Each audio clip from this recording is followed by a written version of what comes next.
What's up, guys and gals? Welcome back to the Nerd Castle. Today in the world of indie games, we're checking out kind of a complex game called Sixth Ages, Ride Like the Wind.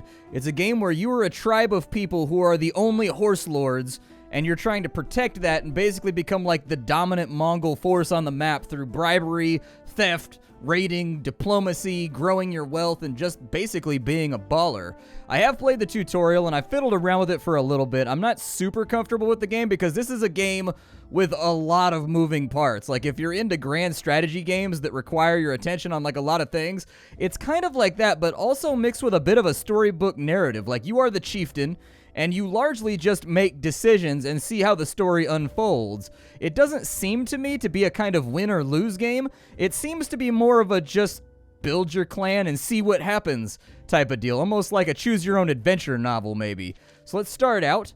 And so we can go with Ride Like the Wind. During the turbulent Gods War, there are opportunities for humans to change the world forever. Sounds like a plan. Let's do that one. Your story begins not long after the gods made people. The Golden Age was a time of harmony ruled by the sun god Yelm and his appointees. Your clan traces its ancestry back to those times. Which god did they favor? So we can go with Nyalda the Earth Mother, whose bounty made sure no one was ever hungry, or we can go with Emperor Yelm, who is shining above the Golden Emperor. You know, he sounds the most, he's called the Emperor.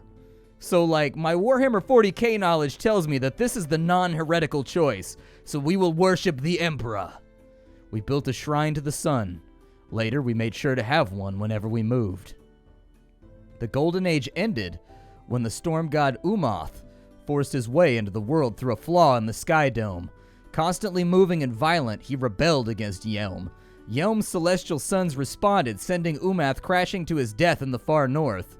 Other gods fought as well. As instability spread, humans became more dependent for survival on the gods. In turn, humans helped them. Which famous event of the gods did your ancestors support? We can have the milk gift of Busanari, the cow mother, the Battle of Akashar, where the shining Elmal saw through the stratagems of the Changer, the 17-banner camp, when the wise Rolandar advised Corlavis how to ally the Bird Riders. Good God, man, this is like in-depth. This dude's just hanging out chilling. He's got a big hole. I think he might be dead, actually. Judging from the facial expressions of all the rest of these guys, I think he might be dead, but look at that helmet right there, though. Isn't that like the coolest helmet ever made? I would wear that helmet every single day if I had that helmet. I'd just be walking around town picking up my groceries wearing that helmet. And they'd be like, damn, that's a cool helmet. We've got a grain contest. We can have a mending ballad that we made. We have a brass bazaar where we were a broker. And then we have Waris Mur joined us as citizens. Let's go with, I guess, the Battle of Akashar. We'll be like a warlike race.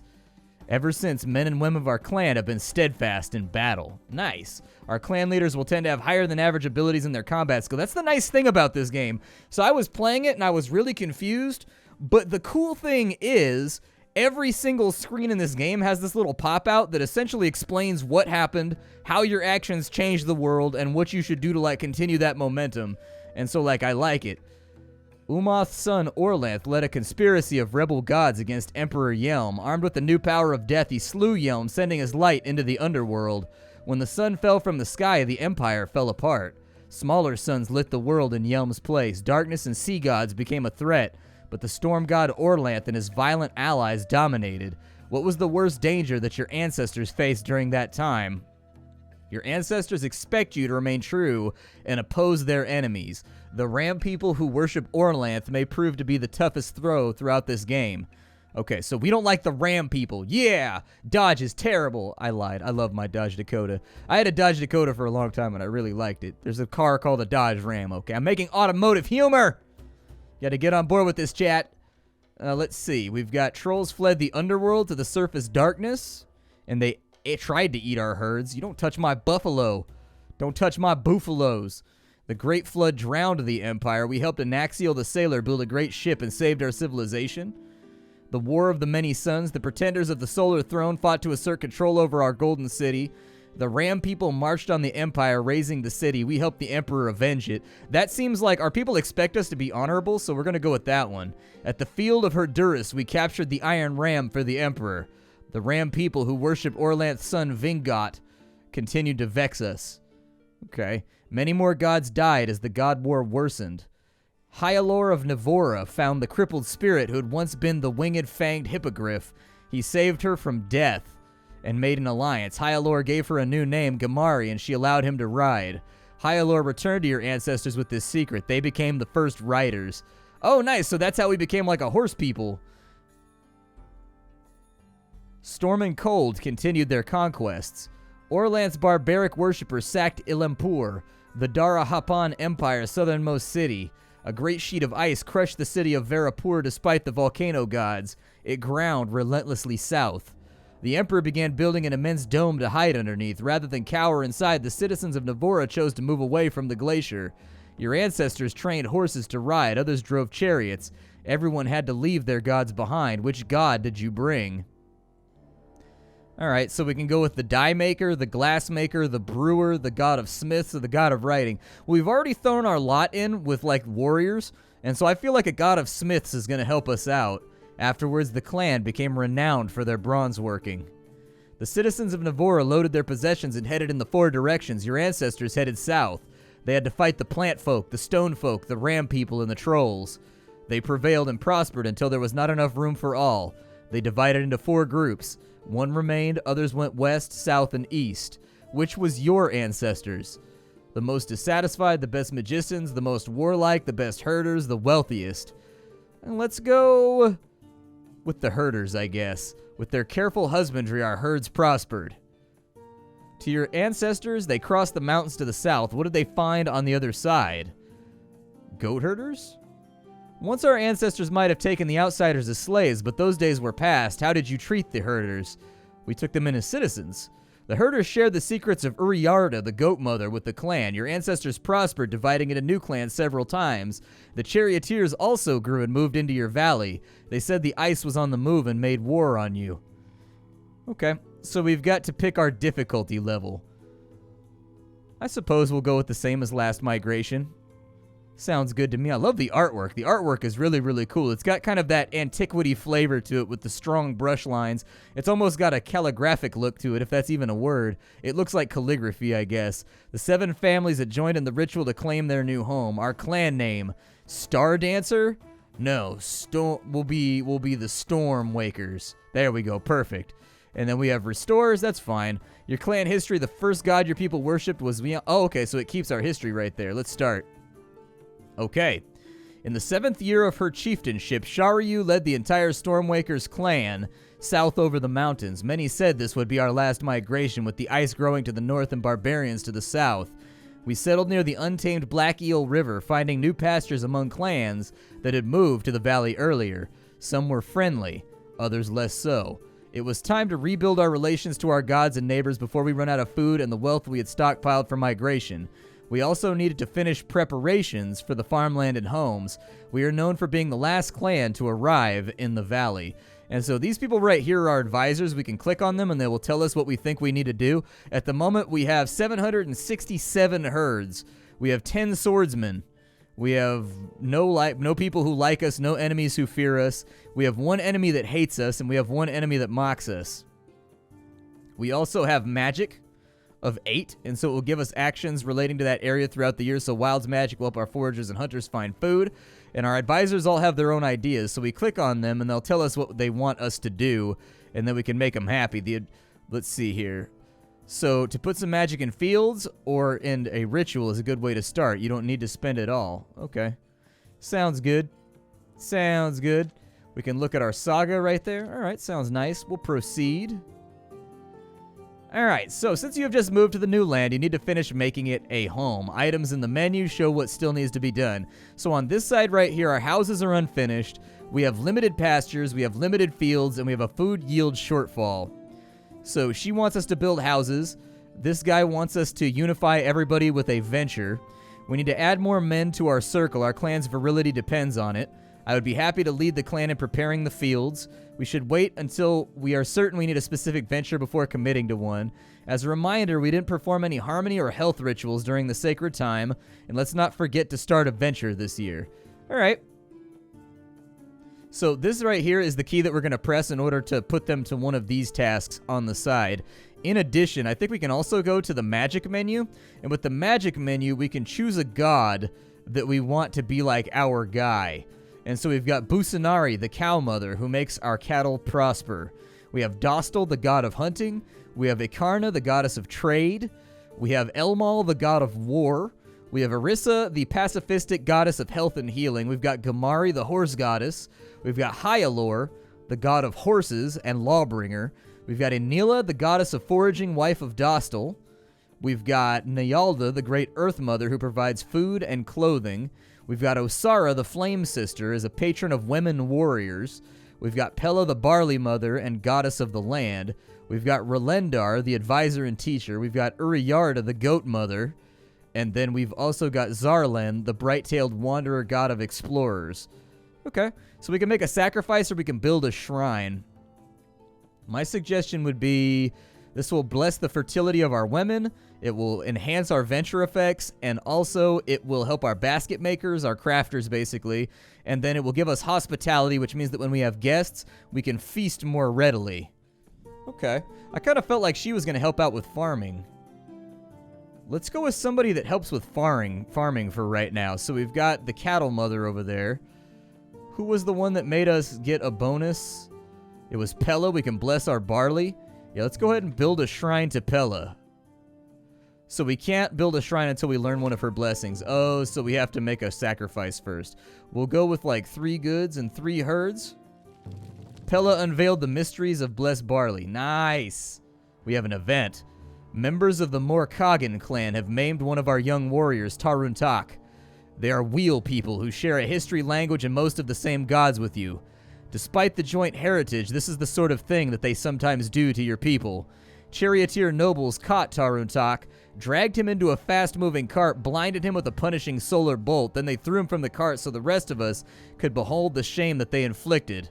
Taruntak, who will never fight again, says he wishes to rise to the sky. This means stepping into a sacred pyre to be burned alive. He would then rise as smoke to the stars to fight alongside the gods there. A successful attack will ease Taruntak's mind and improve people's mood. Hyalor is of divine blood, but the wheels do not follow him and deny his truth. I have no opinion. Let us stoke the pyre with the bodies of other useless people. Magic might grow his eyes back. The gods will not come to him, but he can go to them. You ask me why I hate the wheels, and this is why. Okay. Well, let's attack the charioteers. We'll take all of our swords and all of our bows. Let us raid them. The Morkagini did not spot us in time, and our 8 swords and 136 bows are facing 6 charioteers and 46 footmen. Shireen was glad that their force was weaker. Still, anything could happen. Let's go with, I guess, magic. We'll go with like a little bit of magic. Yeah. And then we'll kill as many as possible in revenge. Let's see here. We will skirmish, because we have bowmen. The Morkagini advanced despite flight after flight of arrows. Okay. Let's go ahead and wait for opportunities. They fought defensively, conserving their strength, and the battle began to sway. Shireen said it was hard to tell if their war leader was capable. All right. Let us fight cleverly. They feinted, but we saw through it. The battle swung our way. Let's fight cautiously. They tried to flee us, but could not. It was soon over. If you notice, this little meter down here was showing our forces moving. It was basically the line of scrimmage moving back and forth for who was winning. We lost pretty much nobody. Nice. There was a lengthy, though relatively bloodless battle. We drove the Morkagini from the battlefield and plundered their lands. We took 29 cows, and we seized the helm of Elmal. Nice. Okay. So the Morkagini lost, looks like 23 casualties. We only had 2 casualties. Pretty decisive battle. We bested the Morkagan clan, taking more than an eye for an eye. Taruntak accepted that we had taken what was due to him and settled into his new life as a crafter. Sweet. Your clan is suffering stress in one or more areas. Stress typically makes actions in that area harder till it ends. Okay, so what is the stress? We have insufficient warriors. Okay, well, we were raided by them. What does this do right here? Does this allow us to raise more warriors we can recruit? Yeah, let's recruit from promising riders. We raised 6 young warriors. There we go. Your patrollers have begun talking with those of your neighbors, the White Fox clan. Like you, the White Foxes are Hyalarings, who ride horses, herd cattle, and goats, and descend from the people who kept their freedom by fleeing destruction of the Golden City. Till recently, they've shown little interest in you as either a friend or foe, but gradually they've grown more open towards you. An approach to them might bear good fruit. Okay. Well, then let's give them some cows. We have plenty of cows, right? I think, like, they're in the tutorial, it said that the customary gift of cows is 20 herds. It said that's the customary gift. And so I'm paying attention to that for right now. But hopefully that works out in our favor.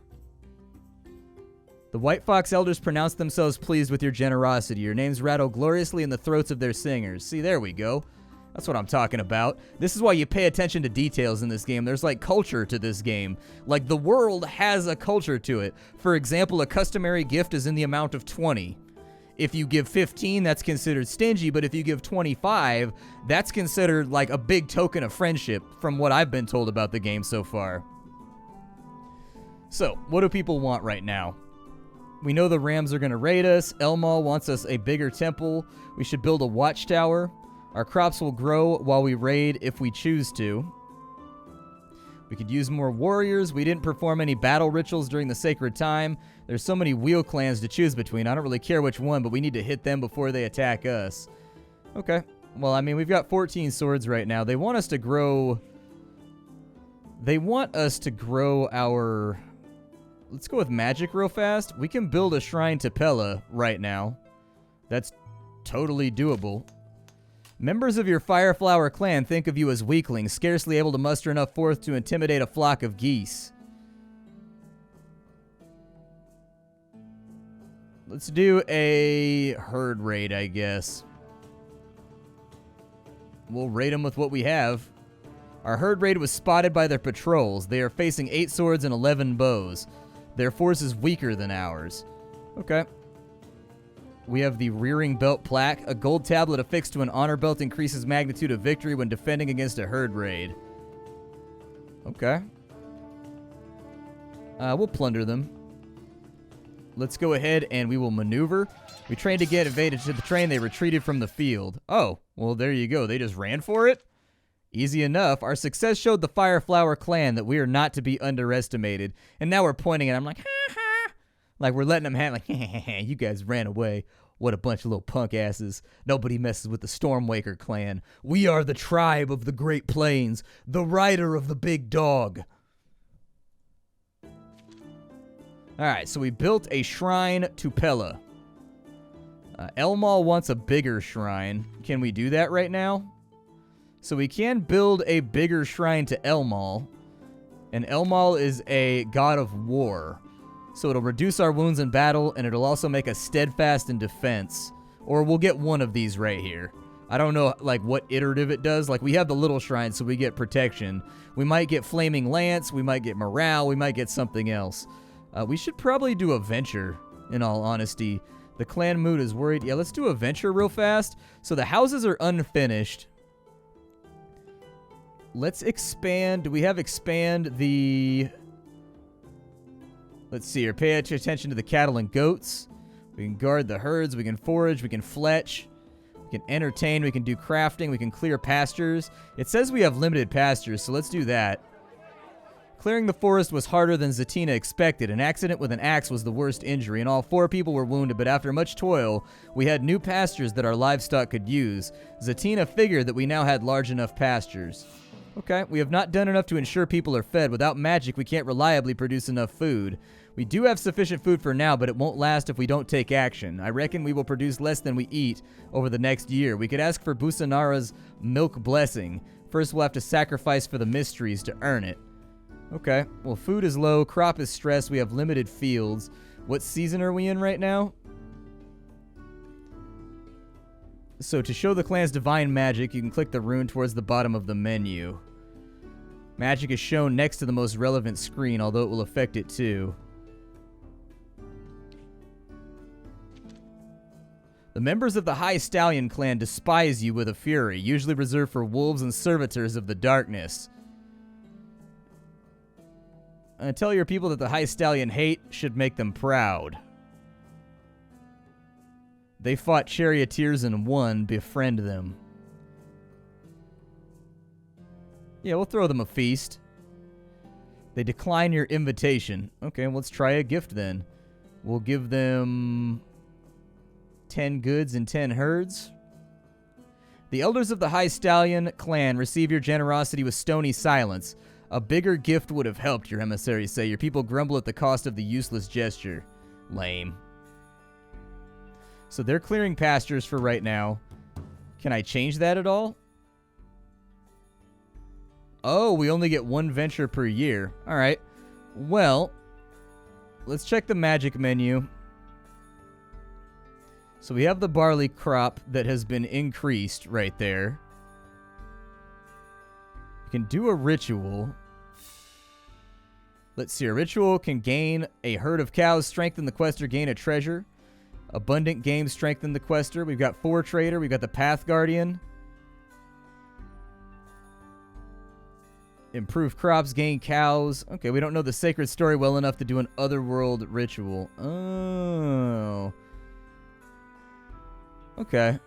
So really, that's the best thing we can do for right now is just the horse one, right? Okay. We'll go back real fast. Osara gives the effectiveness of skirmishers, increases the fertility of women. We need to find somebody that helps out with our...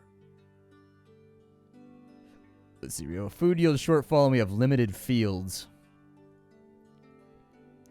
Well, I feel like we already sacrificed to the person that this is the largest temple style for Pella. Okay. Well, we could raid somebody. I mean, we could raid their herds. Like, who was it that didn't like us? We've got several clans that owe us a favor, so I think we can go to relations and we can send an emissary. And somebody owes us a favor. So Artarima owes us a favor.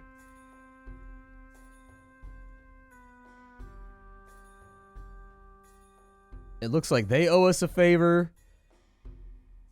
We'll send a Grey Wing. How about that? You find Eveltan, a member of your council whose guiding spirit is Raven the Trickster in your wildlands, tormenting a captured charioteer. You came just in time to watch me gouge his eyes, he says, hopping in delight.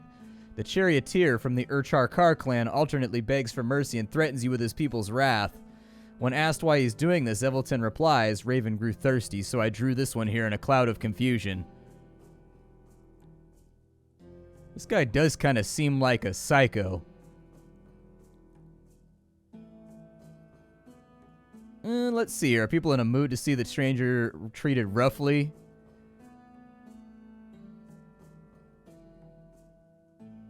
Yeah, go for it, man. Eveltan blinded the charioteer and led him to the edge of our lands to fend for himself.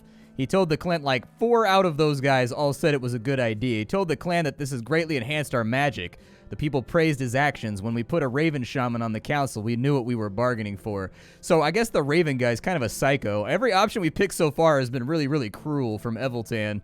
Like, his take on every situation just sort of, like, focuses on cruelty. Can I send another? We owe them a favor. Their chief is a Lendry. We owe them a favor. They owe us a favor. Okay. We'll send the emissaries. Clan attitudes are complex. Liking or fearing you is somewhere in the middle, but can swing into full-blown hatred and mockery. Okay. Well, we've got emissaries out right now, so I think that's okay. Until we get done, we increased our pasture sizes, and there's not a whole lot of other ventures that we can set ourselves to, unfortunately. So early storm season is where we are right now. As far as magic goes, we could do a sacrifice.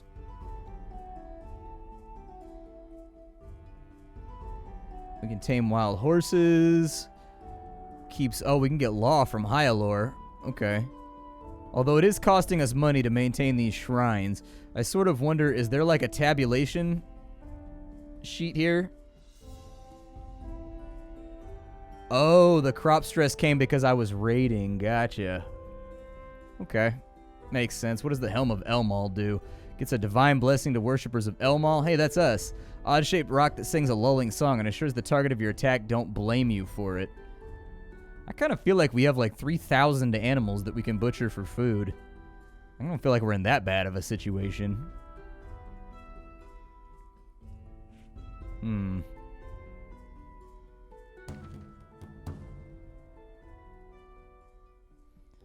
Yeah, I guess we're stuck with the venture that we have. So maybe we advance the season, possibly. I mean, we could raid somebody that doesn't like us. The blue crests are the weakest. They avoid conflict. Yeah, they seem like the right guys to hit then. Let's go raid their asses. Go ahead and advance. And then let's go ahead and take advantage of an opportunity for slaughter. Lenef and the fighters closest to him have cut off a good number of blue crests and have a good chance of killing all of them. This would take Lenef away from the main battle. What should he do? Well, let's assign them enough warriors, I guess. Without Lenef to guide them, our warriors couldn't keep the blue crests hemmed in. After a brief skirmish, both sides were caught up in the main battle. Okay. Let's press the attack, I guess. Starin makes a bold gallop to face an enemy noble, smashing his shield. Then the blue crest bows draw close ranks, swarming around him. Let's use riding tricks, I guess. The blue crest regulars showed great fortitude and a fierce flashing of hooves. Their arrows claimed Starin before ours could relieve him. In a furious revenge, our warriors felled some of theirs, but they did the same to us. Okay. Let's conserve our strength. They hold their ground, shaking our morale with their resolve. They gain the upper hand. Shireen said it was hard to tell if their war leader was more capable. All right. Fight fiercely, I guess. Oh, they fought cleverly and gained advantage. It was over. It was a terrific fight. Their battle magic dazzled many of our warriors. We were driven off and couldn't plunder. Due to their prompt healing, our auxiliaries kept 4 warriors from dying. So they lost 29, and they lost more than we did, barely. It was not a good look. Our cattle tenders report that during our recent raid, the Fireflower clan came and stole our cows. No, not the sacred cattle! Your emissary, Zatina, nears the Grey Wing village. Let's call in a favor, I guess. We can ask for food. The customary amount, I suppose. So they have provided the food. We will call in a favor here. We will ask for food. The customary amount. There we go. So we've gotten a little bit more food to keep us going. Our herds are dying. Oh no, we lost one of our warriors. The little placard is empty. Oh man, weak. Well, this is 6 Ages. It's a cool game. It really is. It's a unique game that you kind of just feel your way through. It's hard to tell if you're making the right decisions in this game. All you can really do is listen to the advisors and pick a course of action, but you sort of watch the story unfold, and I think that's kind of fun. It's a unique game in that regard. Kind of a mix of grand strategy while at the same time also storybook, kind of choose-your-own-adventurism, I guess. You can get the game down below in the description. If you don't know who I am and what I do, my name is Splattercat. I sift through the pile to find what's worthwhile every single day in the world of indie gaming so that you don't have to. I like this one. It's a fun little game. If you liked it too, leave a like on this video. It helps me know if people want a second episode or if they're engaged with the content or whatever else. And other than that, I'll have something hot and fresh for you tomorrow in the world of indie gaming so that you can constantly stay on top of the comings and goings. Hi to everybody.